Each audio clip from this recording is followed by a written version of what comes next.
السلام علیکم سامعین، ہم مل کر پڑھ رہے ہیں کتاب فاطمہ الزہرا سلام اللہ علیہا طلوع سے غروب تک، جس کے مؤلف ہیں آیت اللہ سید محمد کاظم قزوینی، اور یہ یوٹیوب چینل ہے کاشانہ بصیرت کا۔ اور اس وقت ہم اس کتاب کو پڑھتے ہوئے پارٹ نمبر 16 پہ آ گئے ہیں اور پیج نمبر 161 پڑھنے جا رہے ہیں۔ اور اس سے پہلے جو ہم نے پڑھا تھا، وہ جہاں پہ ہم نے اپنی ریڈنگ کو روکا تھا، وہ ٹاپک ہم پڑھ رہے تھے مشکلات در خانہ پدر۔ یہ ہم اس ٹاپک کو پڑھتے ہوئے جب پہنچے تھے پیج نمبر 160 پر، تو ہم نے اس کی ریکارڈنگ کو آپ کو ہم نے خدا حافظ کہا تھا، لیکن ہم ابھی اسی ٹاپک کا ایک تھوڑا سا پارٹ رہ گیا تھا، وہ اب ہم پیج 161 پہ پڑھ رہے ہیں۔ آئیے مل کے آگے پڑھنے کا آغاز کرتے۔ لکھا ہے رسول اکرم صلی اللہ علیہ وآلہ وسلم کی معروف حدیث ہے، اس حدیث کا ترجمہ ہے انورٹڈ کاما اسٹارٹ: اللہ تعالیٰ فاطمہ سلام اللہ علیہا کے غضب سے غضبناک ہو جاتا ہے اور ان کی رضا سے راضی ہو جاتا ہے، انورٹڈ کاما کلوز۔ اب ہم اگلی ہیڈنگ کی طرف آگے ہیں۔ لکھا ہے حضرت فاطمہ زہرا سلام اللہ علیہا در آستانِ ازدواج۔ لکھا ہے جب حضرت فاطمہ سلام اللہ علیہا نے اپنی زندگی کی 9 بہاروں کو مکمل کر لیا تو آپ سلام اللہ علیہا ہر لحاظ سے کامل و اکمل دکھائی دینے لگیں، چاہے وہ جسمانی کمال تھا یا معنوی کمال۔ آپ اپنے بچپن میں فکری پختگی اور دانش و بینش میں اپنا ثانی نہیں رکھتی تھیں۔ آفریدگار ہستی نے آپ کو صغیر سنی میں کامل عقل اور ذکاوت و درایت عطا فرما دی تھی۔ الفاظ کے دامن میں کوتاہ ہیں کہ جسے بیان کیا جا سکے۔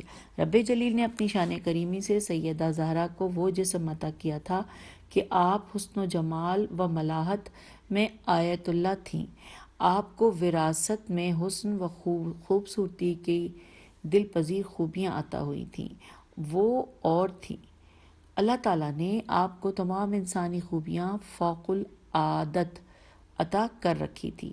یہ وہ امتیازات تھے جو آپ کو عطا ہوئے تھے، انہی کی بنا پر آپ جہان کی ہر خاتون اور ہر لڑکی پر فراواں برتری رکھتی تھیں۔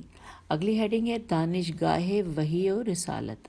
لکھا ہے پیغمبر صلی اللہ علیہ وآلہ وسلم کی دختر فرزانہ کے بارے میں جو کچھ لکھا گیا ہے یا بیان کیا گیا ہے، یہ ایسے ہے جیسے ایک بے کراں سمندر کے مقابلے میں قطرۂ آب۔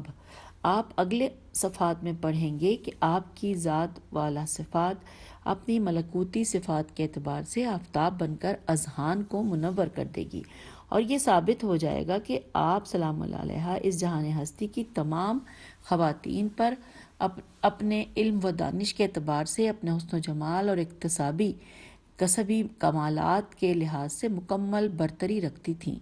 تاریخ نے آپ کو کسی کالج و یونیورسٹی میں آتے جاتے ہوئے نہیں دیکھا کہ یہ علم و فضل آپ کے وہاں سے حاصل کیا ہو۔ بس یہ کہنا پڑتا ہے کہ اس فخر خواتین جہاں نے اس یونیورسٹی میں داخلہ لیا ہوا تھا جس پر آسمان سے وحی نازل ہوتی تھی، اور جس پر وحی نازل ہوتی تھی وہ اللہ کے رسول تھے، اور وہ آپ علیہ السلام کے جہاں مہربان والد گرامی تھے، وہاں آپ کے مربی و استاذ بھی تھے۔ جو علم جناب جبرائیل علیہ السلام وحی کے ذریعے پیغمبر تک پہنچاتے تھے، رسول اکرم صلی اللہ علیہ وآلہ وسلم وہی علم اپنی دختر فرزانہ کو تعلیم فرما دیتے تھے۔ ہم آ گئے ہیں اب پیج 162 پر۔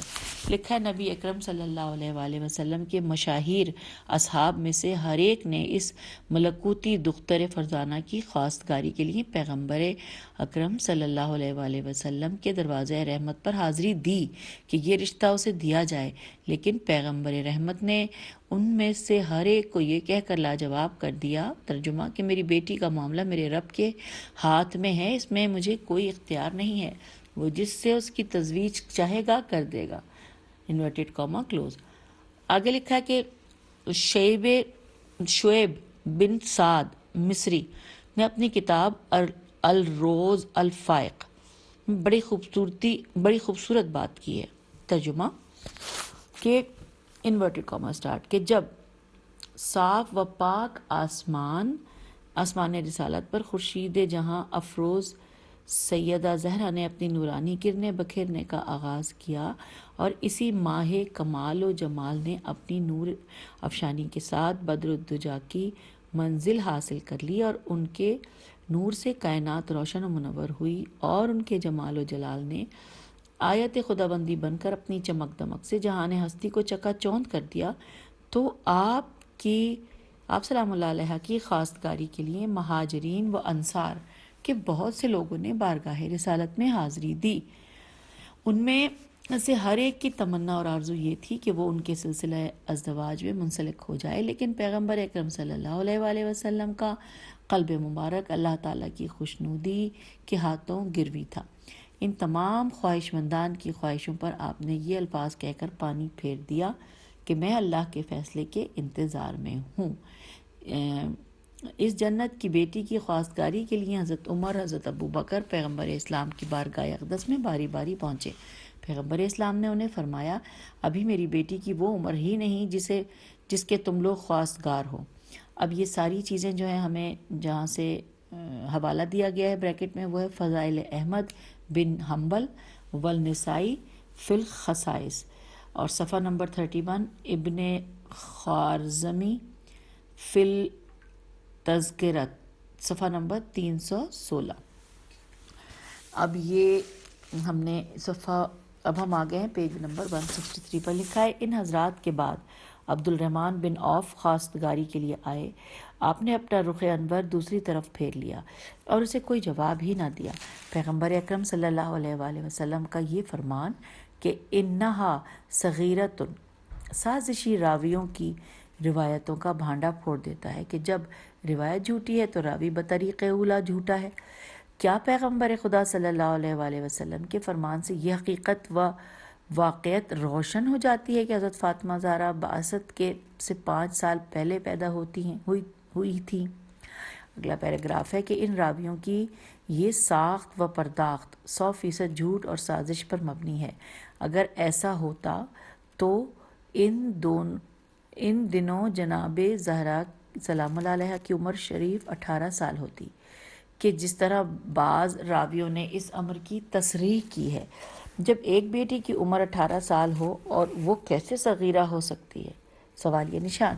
حالانکہ جب رسول اللہ صلی اللہ علیہ وآلہ وسلم نے عائشہ سے عقد کیا تھا تو اس وقت ان کی عمر تقریباً 10 سال تھی۔ رسول اکرم صلی اللہ علیہ وآلہ وسلم نے ان کی اس عمر کو صغیرہ کے ساتھ تعبیر نہیں کیا تھا۔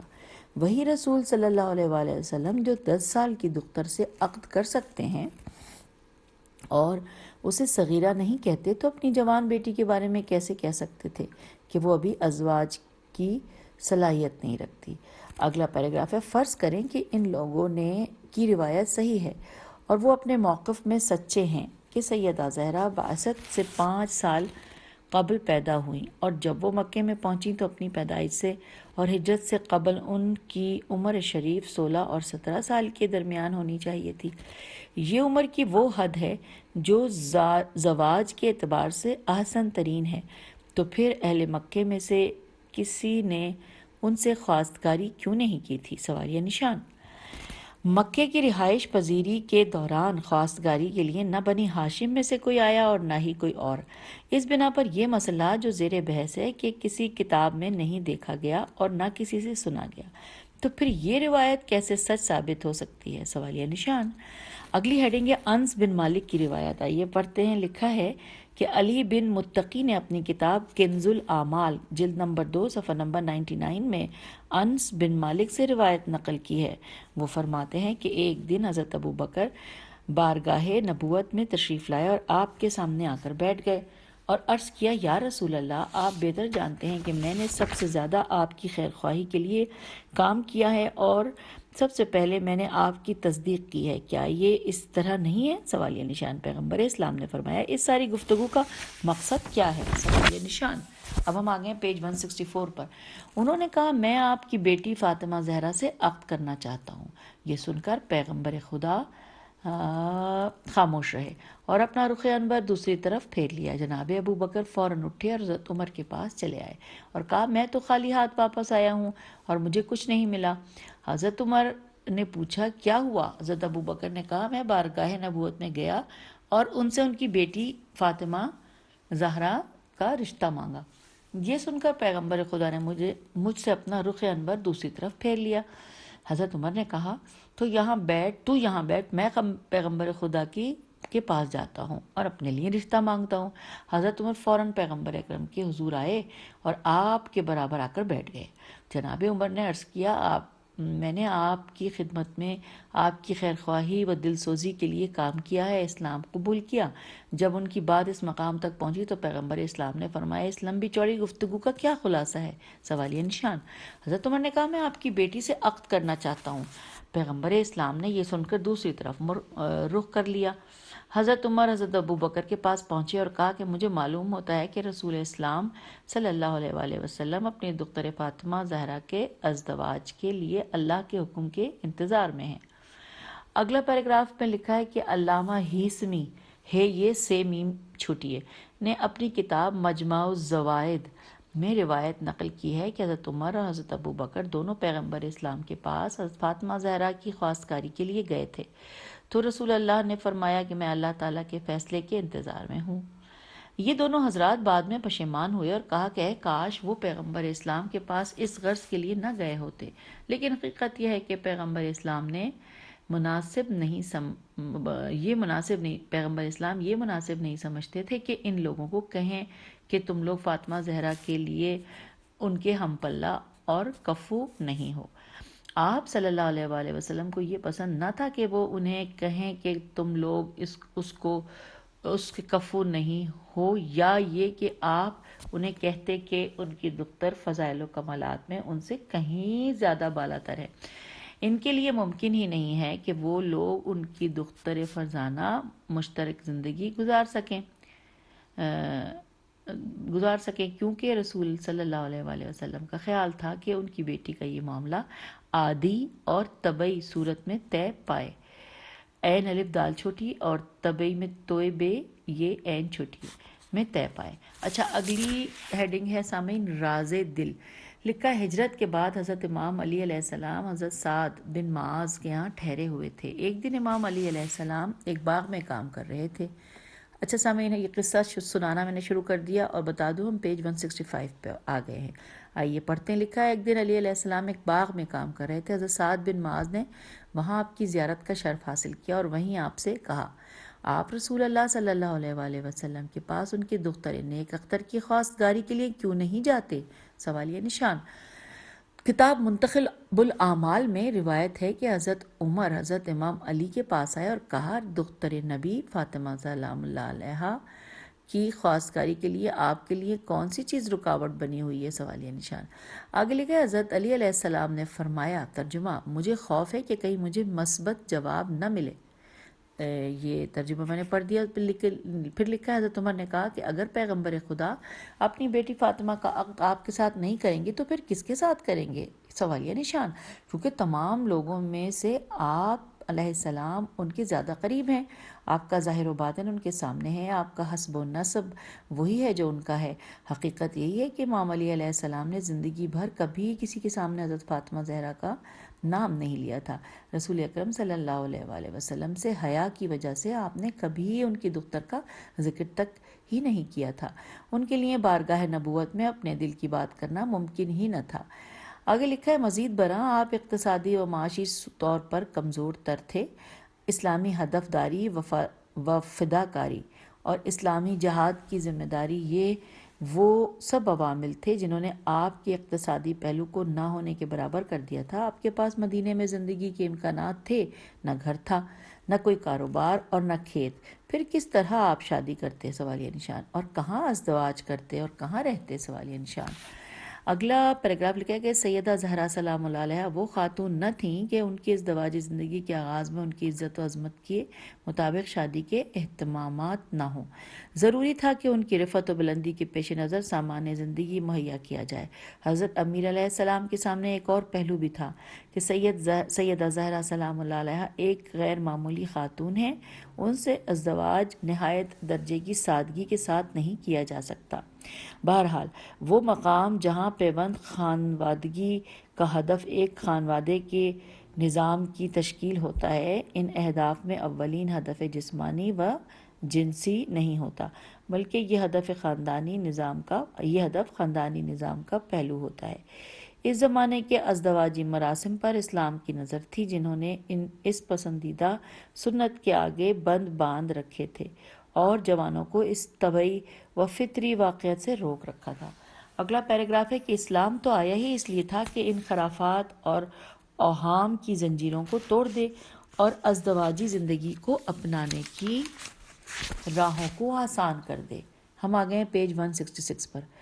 کر دے کیونکہ تشکیل خانوادہ اور ازدواج اسلام کی نگاہ میں ضروریات زندگی میں سے ہے، اور یہ ازدواجی زندگی بقائے نسل انسانی اور نظام خانوادگی و اجتماعی زندگی کے لوازمات میں سے ہے۔ اسلام نے اسی بات کی سفارش و تاکید کی ہے کہ ازدواج سادہ اور آسان ہو، اور وہ ہستی جس کو اللہ نے رہبر انسانیت بنایا ہوا ہو اور اس پر وحی نازل فرمائی ہو اور وہ معاشرے کا حقیقی مقتدا ہو، تو اس کا ہر قول اور ہر عمل نمونہ ہوگا۔ یہی وجہ ہے کہ رسول اسلام نے صلی اللہ علیہ وآلہ وسلم نے پہلے اپنی گفتار سے ان خرافات و کفریہ عادات کا خاتمہ کیا، پھر اپنے کردار و عمل سے ان بیہودہ نظام کو درہم برہم کیا۔ اب ہم آگے پڑھ رہے ہیں، یہ دیکھیے گا سامعین کہ ہم آ گئے ہیں، ہم پیج 166 پر تو ہیں، لیکن اب ہم جس ہیڈنگ کی طرف بڑھ رہے ہیں وہ ہے خواتین کے حقوق کی پاسداری۔ آئیے پڑھتے ہیں۔ لکھا ہے کہ جب امام علی علیہ السلام بارگاہ نبوی میں ان کی دختر کی خواستگاری کے لیے حاضر ہوئے تو نبی کریم صلی اللہ علیہ وآلہ وسلم تمام مسلمانوں اور تمام مسلمان عورتوں کے ولی تھے، حتیٰ کہ وہ اپنی بیٹی کے بھی ولی تھے، لیکن نبی کریم صلی اللہ علیہ وآلہ وسلم نے اپنی بیٹی کی عزت و عظمت کے پیش نظر اور ان کے حقوق کے تحفظ کے لیے ان کی اجازت کے بغیر ان کے عقد کا اعلان نہیں فرمایا۔ آپ صلی اللہ علیہ وآلہ وسلم نے اپنے اس عمل سے اپنی سنت کا اعلان کیا کہ جب بھی اپنی بیٹی کو رشتہ ازدواج میں منسلک کرنا ہو اس سے مشاورت ضروری ہے۔ اس نے اپنے شوہر کے ساتھ زندگی بسر کرنا ہے، اس بیٹی نے اپنے شوہر کی شریک حیات بننا ہے اور اس کے شوہر نے اس کا شریک حیات بننا ہے۔ بیٹی کی تزویج اس کی مشاورت کے بغیر اس پر ظلم ہے اور اس کے لیے یہ سامان حقارت و نفرت ہے اور اس کی شخصیت کی بے قدری ہے۔ یہ اس کے لیے عملی تصریح ہے تے سواد رے یہ ہے کہ اسے اپنے شوہر کے انتخاب میں کوئی حق حاصل نہیں ہے، گویا کہ وہ گائے بھینس ہے جسے فروخت کیا جا رہا ہے یا اس کی اجازت کے بغیر اسے کسی کو ہبہ کیا جا رہا ہے۔ اب سامعین دیکھیے اگلی ہیڈنگ آ گئی ہے تاریخ ساز لمحہ، یہ لکھا ہے یہاں پہ۔ آئیے اس کے بارے میں دیکھتے ہیں کہ تاریخ ساز لمحہ کیا ہے۔ لکھا ہے رسول ثقلین صلی اللہ علیہ وآلہ وسلم نے حضرت علی علیہ السلام سے فرمایا، اے علی علیہ السلام، آپ سے قبل کچھ لوگ اس غرض کے ساتھ میرے پاس آئے تھے۔ جب میں نے اپنی شہزادی فاطمہ زہرا کے سامنے ان کا ذکر کیا تو میں نے ان کے تابناک اور زوفشاں چہرے پر ناپسندیدگی کے آثار دیکھے۔ اب میں ان کے پاس آپ کا پیغام لے کر جاتا ہوں۔ پیغمبر اسلام حضرت علی کو وہیں بٹھا کر حضرت فاطمہ زہرا سلام اللہ علیہا کے پاس تشریف لے گئے اور انہیں پیغام دیا کہ علی ابن ابی طالب علیہ السلام آپ کا رشتہ طلب کرنے کے لیے آئے ہیں۔ اب اگلا صفحہ ہے، ہم پیج 167 پہ آ گئے ہیں۔ جی پھر دوبارہ پڑھتی ہوں کہ رشتہ طلب کرنے کے لیے آئے ہیں۔ جی بعض اوقات والد جب اپنی بیٹی کے ہاں جاتا ہے اور اسے آگاہ کرتا ہے کہ فلاں آدمی آپ کی خواستگاری کے لیے آیا ہے تو وہاں والد اس آدمی کے اوصاف کا ذکر کرتا ہے کہ وہ کون ہے، اس کی شخصیت کیسی ہے، اس کا کام کیا ہے، وہ روزی کیسے کماتا ہے، اسی طرح کی باقی خصوصیات کی وضاحت کرتا ہے۔ اس طرح کا ذکر وہاں ہوتا ہے جب بیٹی اس آدمی سے ناواقف ہوتی ہے تاکہ اسے معلوم ہو جائے کہ وہ کون ہے اور کیا ہے، سوالیہ نشان۔ اگلا پیراگراف لکھا ہے لیکن یہاں اس امر کی ضرورت نہ تھی، ان کی شخصیت سیدہ زہرا سلام اللہ علیہا کے سامنے تھی۔ آپ امام علی علیہ السلام کی شخصیت اور ان کے مواہب و فضائل کو خوب جانتی تھیں۔ امام علیہ السلام کی زندگی کا کوئی ایسا پہلو نہ تھا جس کا علم سیدہ زہرا سلام اللہ علیہا کو نہ ہو۔ اس لیے رسول اکرم صلی اللہ علیہ وآلہ وسلم نے اپنی بیٹی سے کہا کہ اے فاطمہ، میں علی علیہ السلام ابن ابی طالب کو اچھی طرح سے دوبارہ پڑھتی ہوں۔ رسول السلام نے اپنی بیٹی سے کہا، اے فاطمہ، آپ علی علیہ السلام ابن ابی طالب کو اچھی طرح سے جانتی ہیں، ان کی قرابت، ان کے فضائل اور ان کے اسلام و ایمان کا اچھی طرح سے فہم رکھتی ہیں۔ ایک عربی کی آیت ہے، نیچے لکھا ہے، عربی کا جملہ ہے، نیچے لکھا ہے، ترجمہ میں پڑھ رہی ہوں کہ میں نے بارگاہ ربوبیت میں دعا مانگی تھی کہ آپ کا رشتہ اس جوان سے کرے جو اس کی مخلوق میں سب سے بہتر و برتر ہو اور وہ اس کے نزدیک محبوب ہو، انورٹڈ کاما کلوز۔ یہ رسول اکرم صلی اللہ علیہ وآلہ وسلم نے بی بی فاطمہ الزہرا سلام اللہ علیہا سے کہا۔ اب لکھا ہے آگے کہ اب حضرت علی علیہ السلام نے آپ کا ذکر کیا ہے، اب آپ کی کیا رائے ہے؟ سوال نشان، یعنی یہ کہ یہ رسول اللہ نے اپنی بیٹی بی بی فاطمہ زہرا سلام اللہ علیہ سے پوچھا۔ آگے پڑھتے ہیں، لکھا ہے جناب زہرا سلام اللہ علیہ اپنے بابا کی گفتگو سن کر خاموش رہیں اور رسول اللہ صلی اللہ علیہ وآلہ وسلم نے ان کے ذوفشاں چہرے پر ناگواری و کراہت کے کوئی آثار نہ دیکھے۔ آپ صلی اللہ علیہ وسلم کھڑے ہوئے اور فرمایا کہ ترجمہ، اللہ ان کی خاموشی موافقت و رضا کا اقرار ہے۔ عربی میں لکھا ہے اللہ اکبر و سکوتہا اقرارہا۔ اچھا جی، آگے پڑھتے ہیں، لکھا ہے رسول اللہ صلی اللہ علیہ وآلہ وسلم نے ان کے سکوت سے ان کے اقرار کا نتیجہ اخذ کیا کہ وہ امام علی علیہ السلام کے ساتھ ازدواج کرنے پر راضی ہیں، کیونکہ ایک جوان لڑکی سراپائے حیا و وقار ہوتی ہے جیسے حضرت سیدہ زہرا سلام اللہ علیہا تھیں۔ اگر انہیں یہ رشتہ موافق نہ ہوتا تو وہ شائستہ اور مدبرانہ طریقے سے انکار کر دیتی۔ اس مقام پر حیا مانے نہیں ہوتا۔ جہاں موافقت ہوتی ہے تو لڑکی کی خاموشی دلیل ہے کہ وہ اس رشتے پر راضی ہے۔ آگے لکھا ہے رسول ثقلین صلی اللہ علیہ وآلہ وسلم امام علی علیہ السلام کے پاس تشریف لائے، کیونکہ امام ان کے انتظار میں تھے۔ رسول اکرم صلی اللہ علیہ وآلہ وسلم نے آتے ہی خبر دی کہ انہیں آپ سے ازدواج کرنا قبول ہے۔ رسول اللہ صلی اللہ علیہ وآلہ وسلم نے امام علی علیہ السلام سے پوچھا، ازدواج و شادی کے کچھ مقدمات ہوتے ہیں، حق مہر شرعاً اور عرفاً ضروری ہے۔ ہم آ گئے ہیں پیج 168 پر۔ یہ شادی مثالی ہوگی اور نمونہ عمل ہوگی، قیامت تک آنے والے لوگوں کے لیے راہ عمل ہوگی، اس لیے ضروری ہے کہ اس شادی میں تمام پہلوؤں کو مد نظر رکھا جائے۔ ضروری ہے کہ یہ شادی نہایت سادگی، سہولت اور شائستگی کے ساتھ انجام پذیر ہو اور ہر قسم کے مہمل کاموں اور فضولیات سے اجتناب کیا جائے۔ اگلی ہیڈنگ ہے صفا و راستی اور درس برائے امت۔ لکھا ہے رسول اکرم صلی اللہ علیہ وآلہ وسلم نے ضروری مقدمات طے کرنے کے بعد حضرت امیر علیہ السلام سے پوچھا۔ سوالیہ نشان، انہوں نے ابھی عربی میں ہے تو میں یہ پڑھ رہی ہوں۔ لکھا ہے کہ کیا آپ کے پاس ضروری اخراجات کی رقم ہے کہ جس سے آپ کی شادی کے مراحل طے کیے جائیں؟ سوالیہ نشان۔ جناب امیر علیہ السلام علی امیر علیہ السلام نے عرض کیا، ترجمہ، یا رسول اللہ، میرے ماں باپ آپ پر فدا ہوں، اللہ کی قسم میرے پاس دوبارہ پڑھتی ہوں، اللہ کی قسم آپ میرے تمام احوال سے واقف ہیں۔ میری کل کائنات صرف ان 3 چیزوں پر مشتمل ہے: 1 میرے پاس ایک تلوار، 2 ایک زرہ، 3 ایک اونٹ ہے۔ جی ہاں، کائنات کے امام کی کل ثروت یہی تھی۔ دنیا پر مرنے والے دنیا کے ڈھیر لگاتے ہیں، ان ڈھیروں پر مزید ڈھیر لگاتے ہیں، لیکن جو اللہ کے دین پر جان ہتھیلی پر رکھ کر چلتے ہیں انہیں دنیا سے کوئی غرض نہیں ہوتی، انہیں صرف اللہ اور اس کے رسول کی خوشنودی کی ضرورت ہوتی ہے۔ صاحبان عقل کے لیے مقام فکر ہے۔ اب یہ جملہ جہاں پہ مکمل ہوا ہے تو آگے حوالہ ہے، نام ہے کتاب کا اضافت من المترجم۔ اچھا، اب نہیں، یہاں یہ کتاب نہیں ہے، میرے خیال ہے یہ لکھا گیا ہے کہ یہ جو اضافہ کیا ہے یہ مترجم نے کیا ہے۔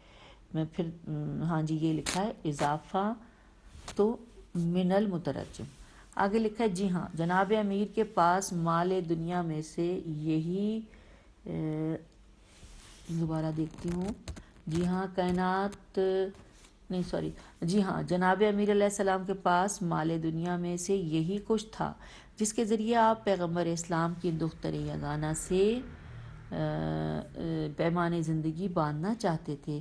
رسول اللہ صلی اللہ علیہ وآلہ وسلم جناب امیر علیہ السلام کی صداقت و جوانمردی سے متاثر ہوئے اور فرمایا انورٹڈ کاما ترجمہ، یا علی یہ تینوں چیزیں قیمتی اور کام کی ہیں، جہاں تلوار کی بات ہے اس کے بغیر چارہ نہیں ہے۔ آپ کے ساتھ اللہ کے راستے میں جہاد کرتے آپ اس کے ساتھ اللہ کے راستے میں جہاد کرتے ہیں اور اس کے ذریعے اللہ کے دشمنوں کا مقابلہ کرتے ہیں۔ جہاں اونٹ کی بات ہے وہ بھی ضروری ہے، یا اس کے ذریعے پانی اپنے گھر میں لاتے ہو، اس کے ذریعے اپنی کھجوروں کو پانی دیتے ہو، اسی پر سفر کرتے ہو اور اسی سے بار برداری کا کام لیتے ہو۔ میں آپ کی شادی آپ کے زرع کے ذریعے کرنا چاہتا ہوں اور اس کی قیمت پر میں راضی ہوں، جائیے اسے بازار میں بیچ کر اس کی قیمت میرے پاس لے آئیے انورٹڈ کاما کلوز۔ تو یہ گفتگو ہم نے پڑھ لی۔ آگے لکھا ہے یہ زرع حضرت علی علیہ السلام کو میدان بدر کے مال غنیمت میں سے حاصل ہوئی تھی۔ اسقلانی نے اپنی کتاب الاثابت کی جلد نمبر 4 صفحہ نمبر 365 میں اس واقعے کا ذکر کیا ہے۔ نبی اکرم صلی اللہ علیہ وآلہ وسلم نے یہ تلوار جناب امیر کو عطا کی تھی اور اس تلوار کا نام الحتیمہ تھا، الف لام ہے تو یہ میم ہے، الحتیمہ تھا۔ یہ تلوار اتنی مضبوط تھی جو دوسری تلواروں کو توڑ دیتی تھی۔ کتاب لسان العرب میں اس کے معنی بھی یہی ہیں، یعنی تلواروں کو توڑنے والی۔ اگلا پیراگراف ہے کہ امام علی علیہ السلام نے اپنی زرع 480 درہم یا 500 درہم میں بیچی تھی۔ آپ علیہ السلام نے یہ ساری رقم رسول اکرم صلی اللہ علیہ وآلہ وسلم کے حوالے کر دی۔ ایک زرع کی قیمت اس ذات کا حق مہر مقرر ہوا جو ملکۃ العرب کی شہزادی تھی، جو سرتاج انبیاء کا لخت جگر تھی، جو سیدۃ النساء العالمین تھی، جسے اللہ نے خاتون جنت بنایا تھا، جس کے دونوں شہزادوں کو جوانان جنت کا سردار بنایا تھا۔ رسول اکرم صلی اللہ علیہ وآلہ وسلم نے انتہا درجے کی سادگی کے ساتھ اپنی طاہرہ بیٹی کا عقد اپنے خلیفہ حضرت علی علیہ السلام ابن ابی طالب کے ساتھ کر دیا۔ اس طریقے سے آپ صلی اللہ علیہ وآلہ وسلم نے اپنی امت کے لیے نمونہ قائم کیا تاکہ اس کی امت انہی کے نقش قدم پر چل کر کسی احمقانہ و جاہلی مراسم میں مبتلا ہو کر اپنی تباہی نہ کر بیٹھیں۔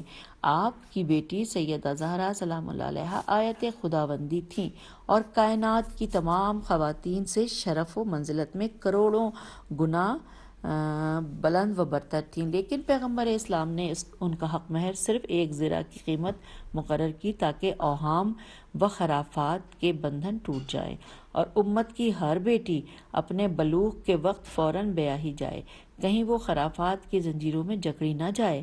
مربی انسانیت نے عملاً و فعلاً احمقانہ مراسم کا خاتمہ کر کے امت کے ہر فرد کو دعوت دی کہ وہ ان کے نقش قدم پر چلے اور اپنی زندگی کو آسان بنائے، اور ایک مسلم بعض دفعہ ایسے پڑھتے پڑھتے نا جب کیونکہ دیر زبر پیش تو ہوتا نہیں ہے، انسان غلطی کر جاتا ہے، اس لیے میں بار بار اللہ کے حضور معافی مانگتی ہوں کہ جو غلطی ہو مجھے معاف فرمائے۔ میں دوبارہ پڑھنے لگی ہوں کہ انسان قدم پر چلیں اور اپنی زندگی کو آسان بنائے، اور ایک مسلم خاتون معمولی قیمت کے مہر پر ناک بہو نہ چڑھائے۔ اس زمانے میں کون ہے جو مقام و منزلت علمی و معنوی میں اس عظیم الشان خاندان کا مقابلہ کرے؟ اس لیے ضروری ہے کہ انہی کی پیروی میں زندگی بسر کی جائے۔ ہر دور کی روشن فکر اور آزاد منش دوشیزگان کو چاہیے کہ ان غلط رسوم و آداب اور کمر شکن اور سنگین ترین جہیز کی لعنت سے اپنے والدین اور رشتہ داروں کو نجات دلائیں اور اپنی ازدواجی زندگی کو آسان اور خوشحال بنائیں۔ پیغمبر خدا صلی اللہ علیہ وآلہ وسلم کے اس عمل میں اس کے علاوہ بے پناہ فوائد اور حکمتیں پوشیدہ ہیں جو ہمارے لیے مینار نور ہیں۔ اس ملکوتی جوڑے نے ازدواجی زندگی کے آغاز کے احوال جو ابھی پڑھے ہیں وہ زمین پر ہوئے اور مراسم آسمان پر ہوئے وہ اور ہیں۔ تو سامعین یہاں پر ہم پیج 170 پر پہنچ گئے ہیں اور ہم اب اس پارٹ کو یہاں پر روک دیتے ہیں. کیونکہ اگلا جو ہیڈنگ ہے وہ ہم پھر اگلی آڈیو میں شروع کریں گے تاکہ ہم اس کو تسلسل کے ساتھ لے کے چل سکیں. اجازت دیجیے. خدا حافظ. فی امان اللہ.